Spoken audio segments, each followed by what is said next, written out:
welcome back to the first semi-final of the 1987 Cathay Pacific Hong Kong Bank Sevens.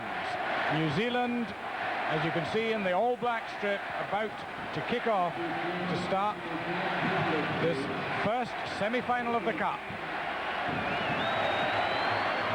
Towards the near touchline, up goes Williams for the Penguins. They're wrestling for the ball now. It won't come out of that.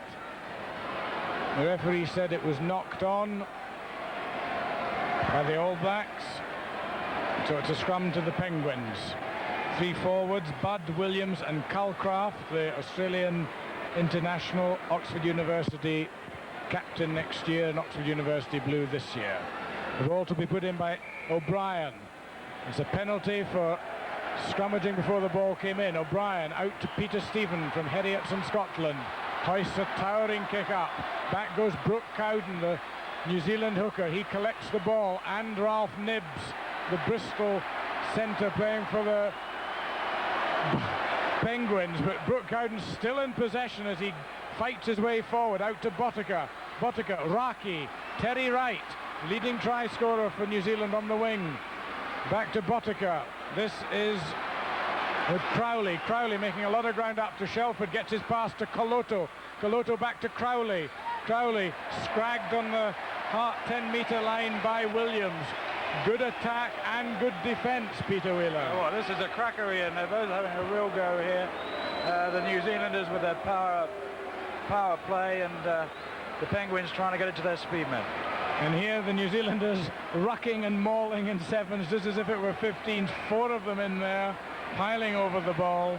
It'll be a scrum, it'll be there put in, but it's a shame when they've got such brilliant runners as Botica and Wright. They've scored 5 tries each in this tournament, the fly half and the wing. It seems a shame that they're not just spinning the ball out. There's an injury there to Bill Calcraft, the captain of the Penguins. And I think that if it does become a bruising forward battle, New Zealand probably will win, but they surely would win if they were spinning it out wide anyway. Yes, I think they would do that. The New Zealand power plays straight in. It's very, must be gratifying for New Zealanders to see that a player of the class of Zimzam Brooke is left on the bench, and they still have somebody like Coloto, who looks a heap of a man coming in and playing a very similar sort of game. So the ball comes out, Crowley to Botica. Botica, you see, giving it to Raki. Raki kicks for Wright. Has Wright got the legs of a fire? This will be a real chase. And it first bounce goes to Wright. Wright going for the line. He can't get there. Botica does. But the ball was knocked on by Wright in the tackle. It'll be a scrum. Penguins put in, and that was a tremendous chase. And you've got two of the fastest men in this entire tournament. Number 13 for the Penguins, O'Fire. Number 5 for New Zealand, Terry Wright.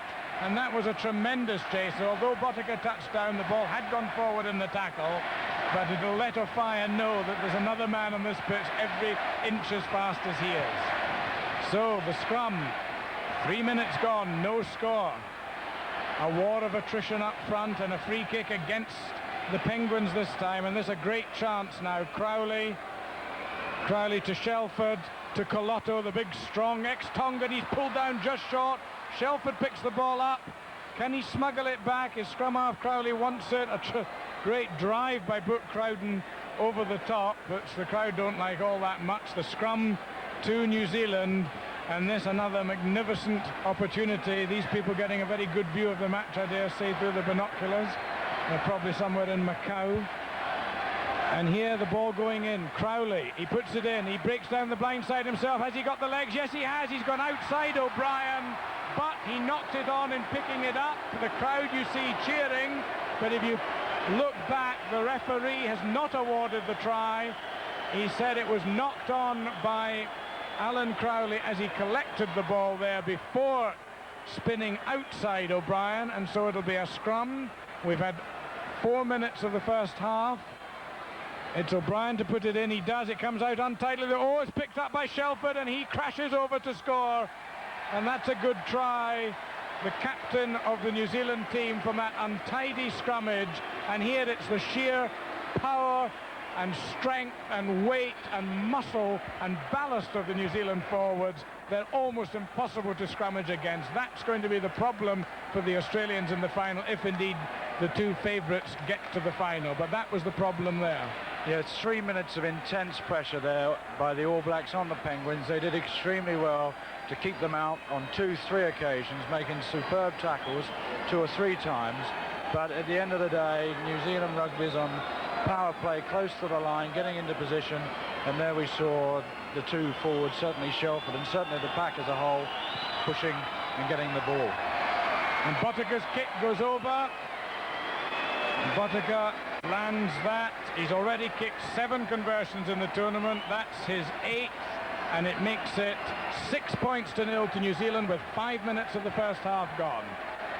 And as Peter said, that 5 minutes has mostly been a physical, aggressive war waged by the 3 big New Zealand forwards, Shelford, Brook-Cowden and Colotto, and eventually the pressure and the power was too much for the Penguins. They won their own scrummage, but so untidily they disintegrated. Here goes Rocky. Rocky gets a long pass out to Shelford, the try scorer. Shelford goes through that tackle. Shelford making ground up. Has he got support from Crowley? Yes, he has. Crowley's going for the line, and he's going to get there. Nibs won't stop him, and Crowley scores the second try for the All Blacks in the space of a minute. And suddenly the power became the speed, and the speed became the second try, and that is probably the crucial score. Rocky giving it to Shelford. Shelford passing it when he was being caught from behind by Budd. Found, as always with the All Blacks strip, there was plenty of support. Yeah, wonderful All Blacks try. Here we see Wright going in, but made again by Shelford, who not only Crowley going over there, but Shelford was the man. He stretched out 20 yards. He could see that there was a three-quarter catching him, but he had the presence of mind to make sure, even though he was tackled, that he got his scoring pass in. So Bottica, who's also scored 5 tries in this tournament, 2 against Brunei, 2 against America, 1 against Korea. He's kicked 8 conversions. He's one of 4 All Blacks in the side. There's Bottica coming up now. Hits it. He certainly struck that well enough. And that's there as well. What a kick from Frano Bottica. A new All Black in the last couple of years, and what a find he's been. A great fly half, an attacking player in 15-a-side rugby. Wonderful blue sky overhead. We've had a glorious day for these sevens. We've seen some magnificent rugby. And while these teams chase the cup, there's still good matches to come in the plate and in the bowl. The half-time whistle goes, and that really was smashing stuff. Bottica, one of 4 All Blacks. There's Terry Wright on the wing, there's Shelford and Brook-Cowden in the forwards, and the power has just been too much for the Penguins. There's the score: New Zealand 12, Penguins 0. Yes, we saw New Zealand at their best. They didn't look quite so good in the quarter-final. They were made to look a little ordinary at times then, but now they're getting their act together. They put the Penguins under severe pressure for 60-70% of that first half, and then even though the Penguins had soaked it up, they cracked twice in the last couple of minutes. And the problem for the Penguins, as every side that has to play New Zealand has discovered, the problem is to get a little share of the ball themselves so they can run and enjoy it. The second half then about to start, the first semi-final of the Cup. And the Penguins trailing by 12 points to 0. As Peter Stephen restarts towards Shelford, he palms it to Colotto. Colotto sells a little dummy to Shelford. He powers his way through up to Nigel O'Brien and past him. The ball's on the ground. It's collected by Crowley. The referee not satisfied with that. You see Crowley getting pushed out of the way by Williams, but in fact there's a penalty for going over the top offside. Crowley takes it to Shelford. Pass to Rocky. Rocky, oh, he's a powerful man if he can get his line going. He can't. The ball's on the ground. Crowley picks it up. Brook-Cowden, they all pile over the top. The whistle goes. It'll be another scrum, but still we've had minute of this half, 7 minutes of the first half, and the Penguins haven't really had a run at all. No, in fact, there was an unusual sight there, Ian. We almost saw a New Zealand maul. Crowley wins it. There's an overlap here if they use it. Crowley's there. He's got Buttiger outside him. He's got Buttiger there. Oh, he cuts beautifully inside. Slips it to Raki. Raki's going to be in under the post. A superb try. That was all speed, grace, style. The power has paid off. And now we see the other side of these multi-talented New Zealanders. Yes, that was a lovely try in a classical sense. There's Wright. They've got all the support there, but he cuts back inside. Wrong for two Penguins, cuts inside the other one, and there's Raki just to outpace Nibs and go over for their third try. So Frano Buttiger to come up now, the simplest kick so far in this match.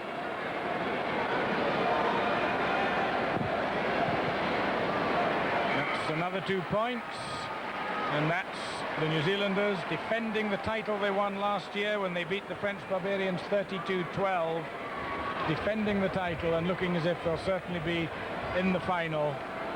The score, New Zealand 18, the Penguins 0. A quick kick off there, and Brooke Cowden gets it for the New Zealanders on the halfway line, gives it to Colotto. Colotto back to Brooke Cowden. Oh, he scoops it up beautifully one-handed, and they smuggle it clear to Buttiger.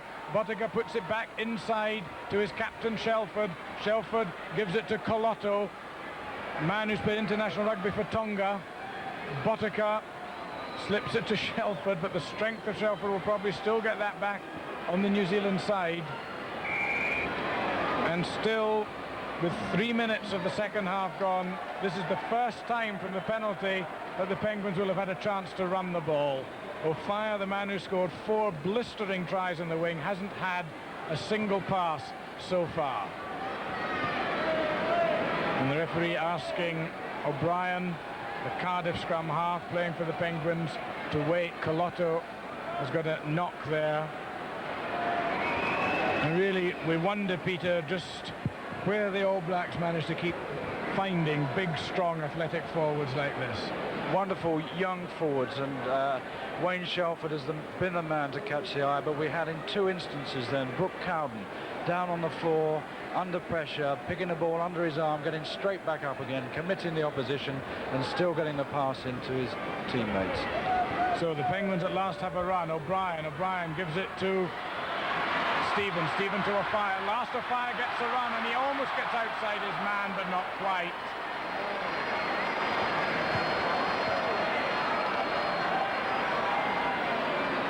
I think they're neck and neck, those two, Ian. We saw them in a straight run up and down the pitch. I don't think one will get a neck in front of the other. 9 out. Won by Colotto, but knocked on. It comes back now. Stephen makes a little jink, can't get his pass away, still looking for support, but there's no support there. Nibs puts a kick again. We've got a fire against Wright, but Wright collects the ball. He gets tackled, slips it inside to Colotto. Here's the power of Colotto going down the wing. Oh, tremendous run by Colotto. He's put down now, but it's scooped up by Shelford to Crowley. Crowley, will he be tackled by Nibs? No, he won't. And Crowley goes in for his second try of the tournament. The young scrum half, the brother of the New Zealand fullback, Kieran Crowley. And he's going to eventually, when he can be bothered, touch down for the try. This is, before he touches down, we see the power there of Colotto thundering down the touchline, the support play from Shelford, and even more support from Crowley.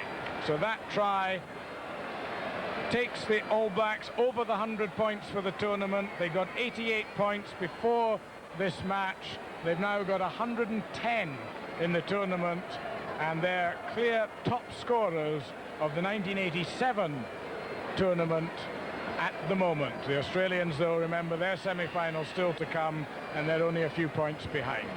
But the Penguins, I think, looking rather tired as Buttiger waits for them all to eventually get behind the goal line.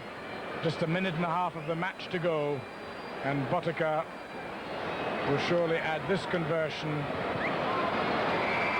to make it 4-0. and a very impressive performance. There we are, New Zealand at 24, the Penguins 0. We've had nearly 6 minutes of the match, a minute to go, and pretty impressive stuff. Yes, it was Colotto's turn then. We've had Shelford and we've had Brooke Cowden making tries, but we saw the power of Colotto coming down the touchline, stepping out of a tackle, taking another one, and still setting the ball up for Shelford. And the conversion by Bottica, he's clear top scorer in the whole tournament, cup, plate and bowl. Partly through his kicking and partly through the fact he scored 5 tries. The ball didn't go in 5 metres. The Penguins showing there's still a little bit of energy and a bit of fight left in them. But as we go up to the last 30 seconds of the match, will they be able to give Offiah 1 run at right? That's the question that may remain. They win this ball. O'Brien scoops it up to Stephen, who gets Brooke Cowden on top of him. Colotto feeds it to Bottica. Bottica back to Colotto.